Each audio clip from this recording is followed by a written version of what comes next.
English live YouTube channel में आपका स्वागत है। मैं हूं मिथिलेश तिवारी और आपको रोज बताता हूं basic English. Basic English means जिनको अंग्रेजी कम आती है, आइए थोड़ा सीख लेते हैं। बिल हैव टू और बिल हैव हैड टू का प्रयोग मैं आपको बताऊंगा। Will have to, will have had to का प्रयोग बताऊंगा। तो टू जो होगा, टू प्लस वर्ब की फर्स्ट फॉर्म, वो एक इन्फिनिटिव होगी और इन्फिनिटिव का अर्थ होगा ना, ने, नी, अर्थात प्लूरल वर्ब होगी। प्लूरल वर्ब का मतलब है जिस वर्ब में यस या ईएस या आईएस नहीं है, अर्थात बहुवचन की क्रिया और ना, ने, नी का अर्थ हो देगा। थोड़ा सा हम रूल जान लेते हैं, अर्थात कंपल्सन और ऑब्लिगेशन, मजबूरी, बाध्यता और अनिवार्यता के लिए प्रयोग करेंगे हम विल हैव टू और विल हैव हैड टू का। ठीक है, विल हैव हैड टू का प्रयोग हम लोग किसमें, मजबूरी, बाध्यता और अनिवार्यता के साथ करेंगे, के लिए करेंगे। बिल का प्रयोग जब हम फर्स्ट पर्सन में करेंगे, अर्थात आईवी के साथ करेंगे, तो जरूर, अवश्य, निश्चित और बिल्कुल का अर्थ देगा। जरूर, निश्चित, अवश्य, बिल्कुल का अर्थ देगा बिल आई और वी के साथ, अर्थात फर्स्ट पर्सन के साथ। शैल जब सेकेंड पर्सन और थर्ड पर्सन के साथ आएगा तो वही अर्थ जरूर, अवश्य, निश्चित, बिल्कुल का भी देने लगेगा। ठीक है, नेवर का प्रयोग बिल्कुल नहीं, कतई नहीं, कभी भी नहीं के लिए हम लोग करेंगे। सेंटेंस लेते हैं और अपने आप समझ में आ जाएगा। आई शैल गो, शैल का प्रयोग आई और वी के साथ करते ही है, तो आई शैल गो, मैं जाऊंगा, भविष्य में जाऊंगा, कभी जाऊंगा, तो आई शैल गो, मैं जाऊंगा। और जब बिल ले आ लेते हैं तो निश्चित तौर पे जरूर, अवश्य, निश्चित और बिल्कुल का अर्थ देने लगती है। कब, फर्स्ट पर्सन अर्थात आई वी के साथ। तो आई विल गो, मैं अवश्य जाऊंगा, मैं अवश्य जाऊंगा। आई शैल गो, मैं जाऊंगा। आई विल गो, मैं अवश्य जाऊंगा, जरूर जाऊंगा, अवश्य जाऊंगा, निश्चित जाऊंगा, बिल्कुल जाऊंगा। अब हम नेगेटिव बनाते हैं, यहाँ नेवर का प्रयोग करेंगे। बिल्कुल नहीं, कतई नहीं, कभी भी नहीं।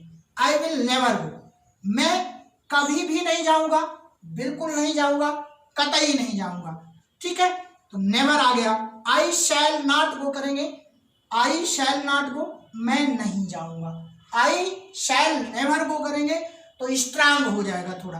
ठीक है, I will have to go, I will have to go, मुझे जाना पड़ेगा, बाध्यता होगी, मजबूरी होगी। I will have to go, I will have to go, मुझे जाना पड़ेगा, एक मजबूरी होगी, एक बाध्यता होगा। अब इसी को हम और स्ट्रांग बनाते हैं। I will have had, I will have had to go, तो टू गो जो है यहाँ पर जाना इन्फिनिटिव हो रही है, जाना ही पड़ेगा, अर्थात हैड जो है ही का अर्थ देगा, स्ट्रांग थोड़ा सा स्ट्रेस वाक्य हो जाएगा।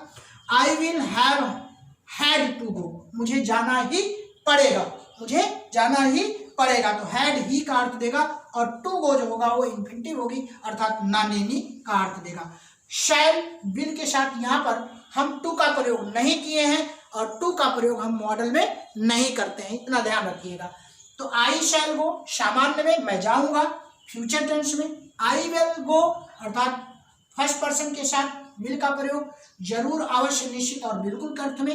आई विल गो, मैं अवश्य जाऊंगा, जरूर जाऊंगा, निश्चित जाऊंगा। I will never go negative में, मैं जाऊंगा ही नहीं, मैं कभी भी नहीं जाऊंगा। आई शैल नॉट गो, मैं नहीं जाऊंगा। I will have to go, अब टू जो गो यहाँ पर आ गया वो इन्फिनिटिव है, वर्ब की फर्स्ट फॉर्म है, वर्ब की फर्स्ट फॉर्म के पहले टू है, ना, नहीं का अर्थ देगा। और विल हैव ये जब आने लगता है तो बाध्यता, मजबूरी हो जाती है। I will have to go, मुझे जाना ही पड़ेगा। ठीक है, मुझे जाना पड़ेगा, ठीक है, मुझे जाना ही पड़ेगा जब हम कहेंगे तो ही के लिए हैड ले आ देंगे यहीं पर। I will have had to go, और टू गो जो होगी वो इन्फिनिटिव होगी, ना, ने, नी का अर्थ देगी। यहाँ गो की जगह कोई भी वर्ब आप ले सकते हो। मुझे खेलना ही पड़ेगा, मुझे जाना ही पड़ेगा, मुझे आना ही पड़ेगा, आपको मेरे पास आना ही पड़ेगा। अगला देख लेते हैं, सी शैल कम, सी शैल कम। अब जब शैल ले आ रहे हो सेकंड पर्सन और थर्ड पर्सन के साथ तो अवश्य की मीनिंग देगी। शी शैल कम, वह अवश्य आएगी, वह अवश्य आ जाएगी, आएगी, आ जाएगी। अब इसको हम विल हैव टू में करेंगे तो सी विल हैव टू कम, उसको आना पड़ेगा, उसको आना पड़ेगा, बाध्यता है, मजबूरी है। अब इसको हम विल हैव हैड टू में करेंगे, जब टू कम, आना, और हैड लगा, ही अर्थ आया। She will have had to come to me, उसको मेरे पास आना ही पड़ेगा, बाध्यता है, मजबूरी है। उसको आना ही पड़ेगा, उसको आना ही पड़ेगा, उसे आना ही पड़ेगा। ये सी फेमिनाइन जेंडर है और फेमिनाइन जेंडर स्त्रीलिंग के लिए प्रयोग होता है। कोई लड़की है उसको आना ही पड़ेगा, ठीक है। तो बिल सामान्य में आप प्रयोग करेंगे और आजकल जनरल में बिल का प्रयोग किया जा रहा है धड़ल्ले से, लेकिन यहाँ पर जो है जो नियम हमने बताया उसको आप सीखते रहिए, आगे बढ़ते रहिए, मुस्कुराते रहिए। मिलता हूँ कुछ नया लेकर के, तब तक के लिए धन्यवाद, नमस्कार।